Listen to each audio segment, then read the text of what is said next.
शांति। आपका प्रश्न है, मुरली में कहा कि 4 प्रकार की माया है।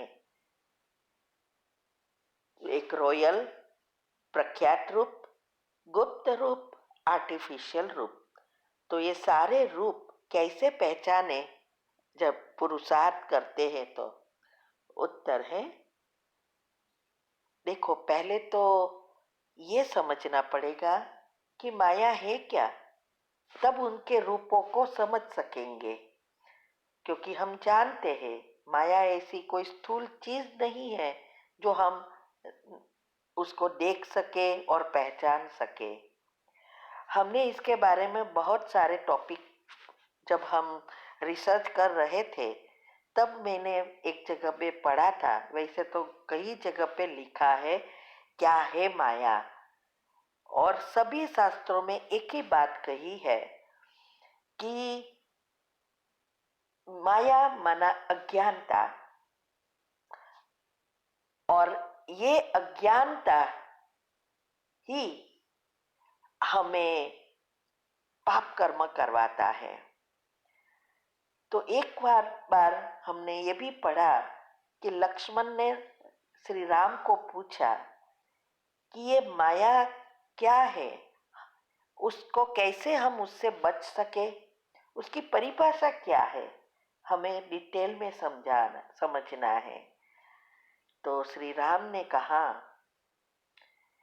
ऐसे तो बहुत सारे पेजेस थे, लेकिन पहला जो शॉर्ट में बताया कि हे लक्ष्मण, इंद्रियों के विषयों को की और जहां तक मन जाता है उन सबको माया जानना।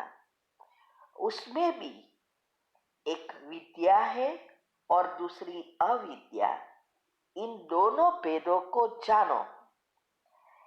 अविद्या माना जो अवगुणों से दुष्ट दोषयुक्त है और अत्यंत दुख रूप है, जिसके वश होकर संसार रूपी कुएं में पड़ा हुआ है। और दूसरी है विद्या, जिसके वश में सिर्फ गुण है, जो जगत की रचना करती है। ये सिर्फ परमात्मा से ही मिलती है, प्रेरित होती है। इसका मतलब यह हुआ, एक है ज्ञान, दूसरा है अज्ञान। ज्ञान का अर्थ ये नहीं कि ये शास्त्रों का ज्ञान या आज जो साइंस कहती है विज्ञान, उसकी बात नहीं है। ज्ञान का अर्थ है ये आध्यात्मिकता, और अज्ञान का अर्थ है भौतिकता। क्योंकि दो चीज है, शरीर और आत्मा। आत्मा सूक्ष्म एनर्जी है और वो अविनाशी है, और शरीर जो भौतिक 5 तत्वों से बना है, जो इसको हम देख सकते हैं, वो विनाशी है। तो हर चीज दुनिया में जिस चीजों को हम इस आंखों से देख सकते हैं वो है विनाशी चीज,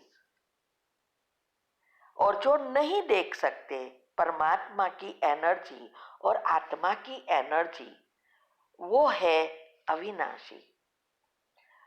तो ये जब अज्ञानता हमारे अंदर बढ़ जाती है तो जो अविनाशी विनाशी जो चीज है उसको हम सच मानते जाते हैं, और अविनाशी जो सच है उनको भूलते जाते हैं। जितना हम परमात्मा से दूर होते जाते हैं उतना हम माया के वश में होते जाते हैं। तो ये जो माया का जो रूप बताया है कि माया और कुछ नहीं है, हमारे मन का भ्रम है।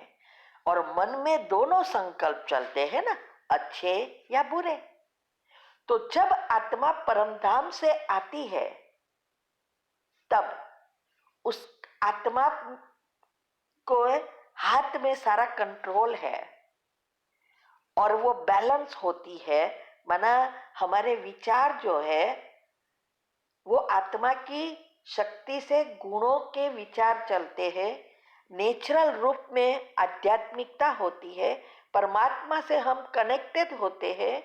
इसीलिए स्वर्ग में संपूर्ण सुख है, जो स्थायी सुख है, क्योंकि जो हमारी सुषुम्ना नाड़ी है वो सुषुम्ना नाड़ी एक्टिव होती है, अनाहत चक्र जो हृदय से जुड़ा है वो बैलेंस होता है।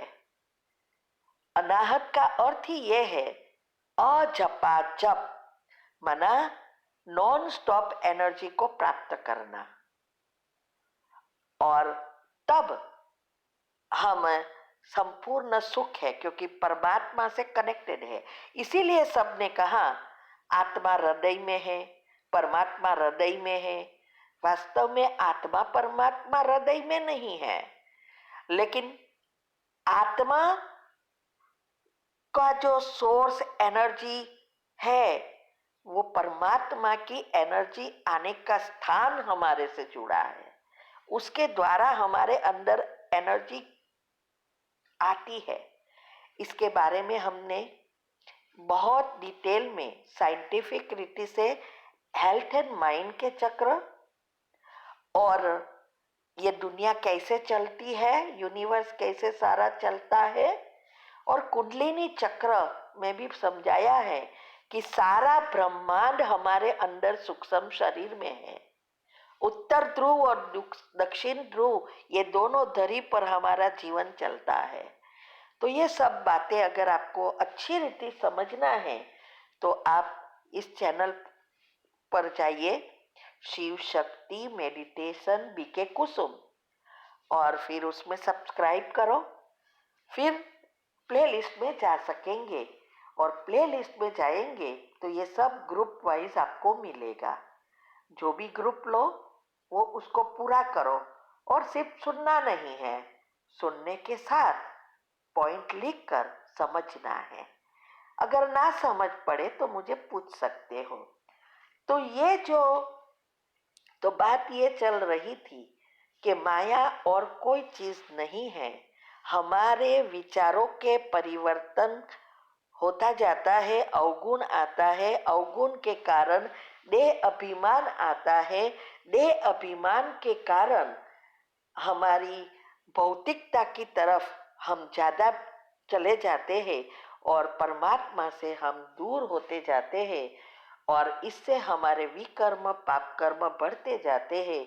और ये माया जो भ्रम दिलाती है वो हमारे और ही पाप कर्म बढ़ाती जाती है और हमें दुख देती है।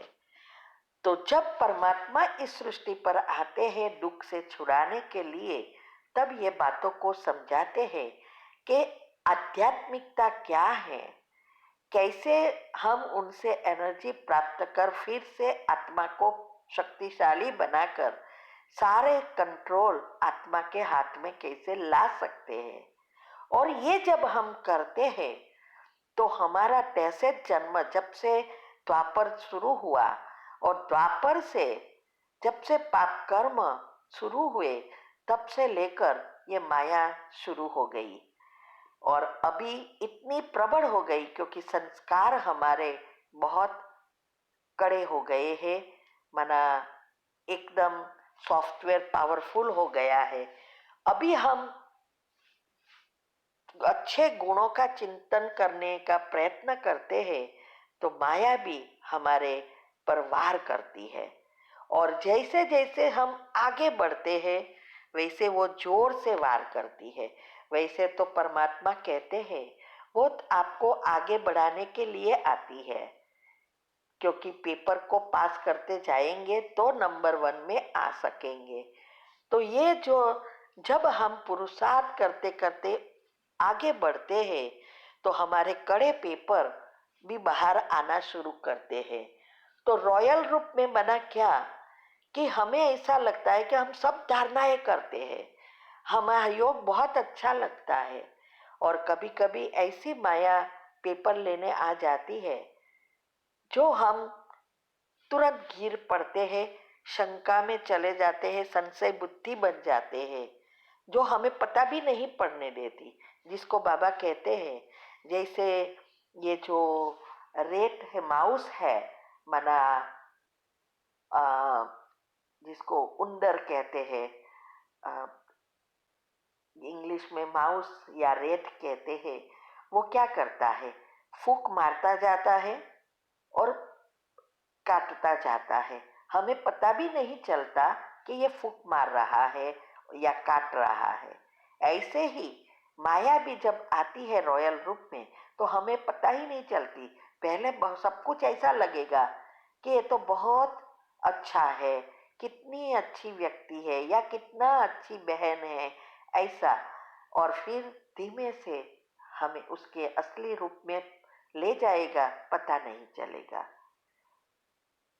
प्रख्यात रूप में मना हमारे नाम मान शान, इसमें ही ज्ञान मार्ग में ही जब हम आगे बढ़ते हैं और क्लास कराते हैं, हाँ, सभी को समझाते हैं, सब हमारी वाह वाह करते हैं, तो इसके पीछे हम पड़ जाते हैं। चाहे वो गृहस्थी में रह के करता है, चाहे वो सरेंडर है, वो मान शान के पीछे पड़ जाता है और उसको ऐसा लगता है कि उनके जैसा कोई है ही नहीं। और धीरे धीरे योग में कच्चा बनते जाते हैं, आगे दिखावा में आगे बढ़ते जाते हैं। ऐसे ही सभी चीज, ऐसा रूप बाबा ने कहा, लेकिन ये अलग अलग रीति से आती है, आर्टिफिशियल आ जाती है। हाँ? तो ये क्या, क्योंकि ये इसके बिना तो बाबा ने कहा है ना, तो ये तो होना ही है। हम तो पुरुषार्थी है ना, बाबा ने कहा है अंत में हो जाएगा, कर्मातीत तो अंत में बनना है। ये सब माया है।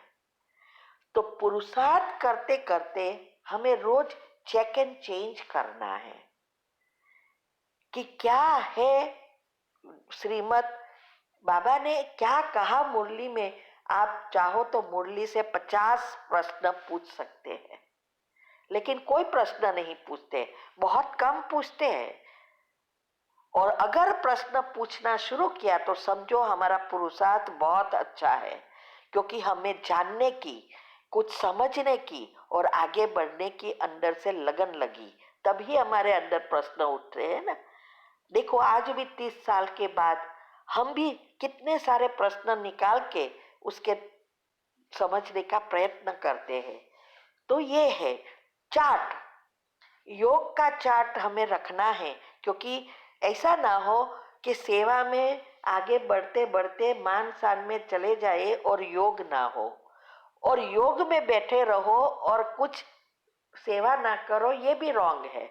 तो दोनों चीज का बैलेंस रखना है, सेवा भी करनी है और योग भी लगाना है।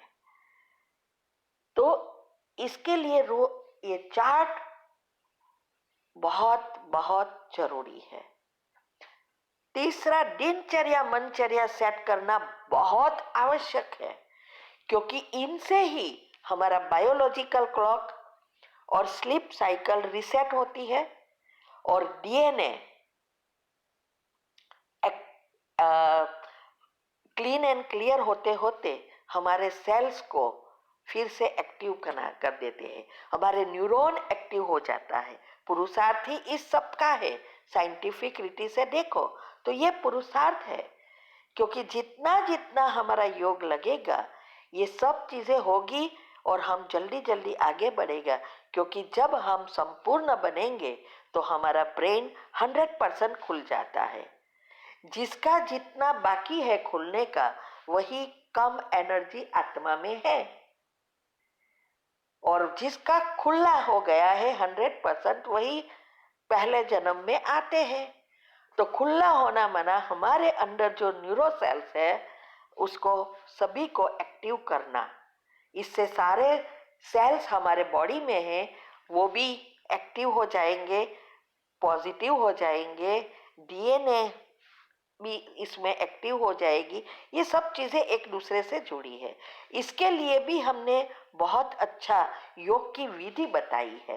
तीव्र पुरुषार्थ ग्रुप में सब कुछ आता है और टॉपिक लिख के भी हमने सरस सरल भाषा में समझाने का प्रयत्न किया है। साइंटिफिक रीति से समझो, चाहे शास्त्रों की रीति से, कुंडलिनी चक्र की रीति से। जब तक ये बातें नहीं समझेंगे तब तक हम आगे बढ़ ही नहीं सकेंगे। और इसीलिए सब ग्रुप से भी निकल जाते हैं, क्योंकि उसमें इंटरेस्ट बढ़ेगा ही नहीं, क्योंकि निश्चय नहीं बढ़ा है तो इंटरेस्ट कहाँ से बढ़ेगा। तो ये सब बातों को अच्छी रीति हमें अगर पुरुषार्थ करना है तो योग की विधि सीखकर विधि पूर्वक योग करना है और आए हुए माया के पेपर को जैसे खिलौना समझकर पार करते जाना है और नए पुण्य कर्म बने उस पर ध्यान देना है। ठीक है। ओम शांति।